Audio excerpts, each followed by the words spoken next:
नमस्कार, मैं हूं डॉक्टर आदित्य पांडे और आज आपके सामने हाजिर हूं बात करने के लिए दीपावली के बारे में। इस बार दीपावली बहुत ज़्यादा कन्फ्यूज़न क्रिएट कर रही है और कन्फ्यूज़न का जो मेन कारण है वो है कि इस बार का ग्रहण, क्योंकि इस बार दीपावली पर ग्रहण लग रहा है और ग्रहण भी कोई छोटा मोटा नहीं, सूर्य ग्रहण, आंशिक सूर्य ग्रहण इस बार दीपावली के शुभ मुहूर्त को अफेक्ट करने वाला है।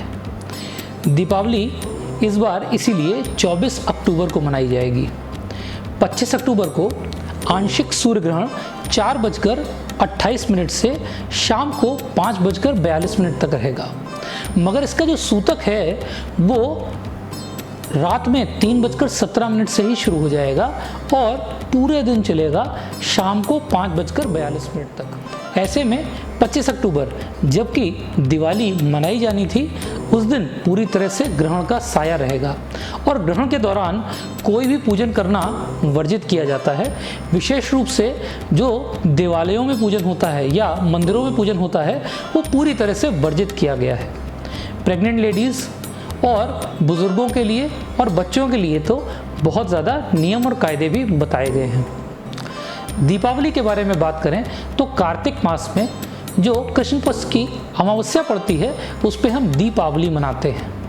ऋग्वेद में महानिशारात्रि नाम के त्यौहार का उल्लेख मिलता है, जिस समय माता महाकाली जी का पूजन किया जाता था। माता महाकाली के पूजन के लिए ये रात सबसे शुभप्रद मानी जाती है। इसीलिए अगर आप भारत के ईस्टर्न पार्ट ऑफ इंडिया में जाएंगे, विशेष रूप से वेस्ट बंगाल में, तो वहाँ पे इस रात विशेष पूजन किया जाता है। दिवाली की रात इस बार तंत्र का प्रभाव अधिक होगा, तांत्रिक शक्तियाँ अधिक ताकतवर हो जाएंगी और इस तंत्र से बचने के लिए कुछ अचूक नुस्खे हम आपको बताएंगे। सबसे पहले तो ये जान लीजिए कि त्यौहार इस बार किस तरह पड़ेंगे। तो जो धन त्रयोदशी या धनतेरस है वो मनाई जाएगी 22 अक्टूबर को। 22 अक्टूबर को भी किस समय? शाम को 6:03 से 8:17, यानी कि 6:03 PM to 8:17 PM। ये सबसे अच्छा समय है धनतेरस मनाने का। इसी दिन यम दीपदान भी किया जाएगा। वैसे तो धनतेरस 22 तारीख को शाम को 6:03 से शुरू होगी और 23 अक्टूबर को शाम 6:03 तक है। इसलिए इस बार दोनों दिन लोग धनतेरस का मज़ा उड़ाएंगे और खूब शॉपिंग करेंगे। लक्ष्मी जी का जो पूजन है, दीपावली है, वो हम 24 अक्टूबर को करेंगे। 26 अक्टूबर को प्रातः 6:29 से 8:43 का जो समय है, इस समय गोवर्धन पूजा किया जाएगी। और जो भाई बहन द्वितीया मनाते हैं, भाई दूज मनाते हैं, वह 27 अक्टूबर को सुबह शुरू होगी और दोपहर 12:45 तक रहेगी। यानी कि आप ये कह सकते हैं कि 25 अक्टूबर को कुछ भी नहीं करना है, सिर्फ ग्रहण का आनंद लेना है और यदि चाहें तो कुछ ऐसे अचूक उपाय करने हैं जिससे कि साल भर आपके ऊपर कोई भी नेगेटिव एनर्जी, तंत्र या नज़र दोष काम न कर सके। दिवाली के शुभ मुहूर्त के बारे में बात कर लेते हैं कि किस समय दीपावली पूजन शुभ रहेगा। वैसे तो दीपावली पूजन के जो विभिन्न मुहूर्त हैं वो शाम को 6:53 से 8:16 के बीच में है, यानी कि 6:53 से 8:16 के बीच में अलग अलग मुहूर्त हैं, जब आप माता महालक्ष्मी जी का, कुबेर जी का और गणपति जी का पूजन कर सकते हैं। उसमें भी प्रदोष काल का जो मुहूर्त है, that is 5:42 PM to 8:16 in the evening. वृष लग्न में शाम को 6:54 से 8:50 तक का मुहूर्त है। और महानिशीत काल में, जो कि माता महालक्ष्मी के साथ साथ माता महाकाली जी के पूजन का विशेष मुहूर्त माना जाता है, वो रात में 11:40 से शुरू होगा और मध्य रात्रि में 12:31 तक चलेगा।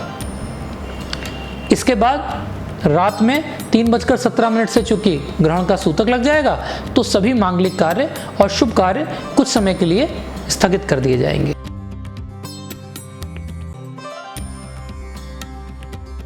दिवाली आ रही है और दिवाली के साथ ही शुरू हो जाती है मन में एक डर भी कि दिवाली की रात को बहुत खतरनाक तंत्र होते हैं, जिसके कारण लोगों के जिंदगी पूरी तरह से खराब हो जाती है, ट्रबलसम हो जाती है और तनावपूर्ण हो जाती है। एक बहुत छोटा सा सटीक उपाय जो आप भी कर सकते हैं, जिससे कि आप किसी भी नेगेटिव एनर्जी से प्रोटेक्ट हो जाएंगे। अपनी हाइट के बराबर काला धागा लें। परिवार के सभी सदस्यों का इसी तरह से काला धागा इकट्ठा कर लीजिए, उसका एक रोल बना लीजिए। शूल शंख आता है, शूल शंख पर इसको लपेट दीजिए। उसके बाद घर में जितने सदस्य हैं उतने पेड़े उस पर रख दीजिए और एक काले कपड़े में इसको बांध करके चौराहे पर मध्य रात्रि में, जो महानिशीत काल का मुहूर्त हमने दिया है, उस समय फेंक आइए। इससे घर में जितने भी सदस्य हैं सब पूरी तरह से प्रोटेक्ट हो जाएंगे और कोई भी नेगेटिव एनर्जी उनको परेशान नहीं कर सकती।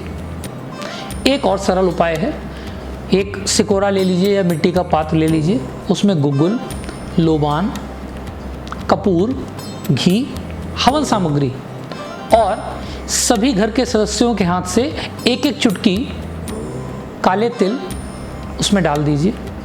काली कौड़ी, नीली कौड़ी, पीली कौड़ी और साथ में रांगे की बनी हुई मानव आकृति उसमें डाल दें। काला भैरव शंख मिलता है वो उसमें डाल दें। ये सारा सामान एक काले रंग के वस्त्र में पोटली बना लीजिए और ये पोटली अपने घर के साउथ वेस्ट में रख दीजिए। जब दीपावली क्रॉस हो जाए, तृतीया वाले दिन इसको जा कर के बहते हुए जल में प्रवाह कर दें या फिर किसी मंदिर में पीपल के वृक्ष के नीचे रख दें। इससे यदि आपके घर में तंत्र बाधा है, नेगेटिव एनर्जी है, घर में बीमारियों का एक साइकिल चल रहा है, एक व्यक्ति बीमार, दूसरा बीमार, तीसरा बीमार, वो हो रहा है, तो कोर्ट कचहरी लिटिगेशंस आपको परेशान कर रहे हैं, तो ये सारी समस्याएं चुटकी बजाते ही गायब हो जाएंगी। मैं उम्मीद करता हूं कि यह दीपावली आपके लिए शुभ होगी, मंगलदायी होगी। आपके घर में स्वास्थ्य संबंधी जो समस्याएं हैं उनको दूर करेगी। घर में सिर्फ आर्थिक संपन्नता ही नहीं आएगी, परंतु सौभाग्य आएगा, सुख आएगा, आनंद आएगा, सबके स्वास्थ्य में भी बढ़ोतरी होगी और जो नेगेटिव एनर्जीज हैं उनसे आपको मुक्ति मिलेगी। धन्यवाद।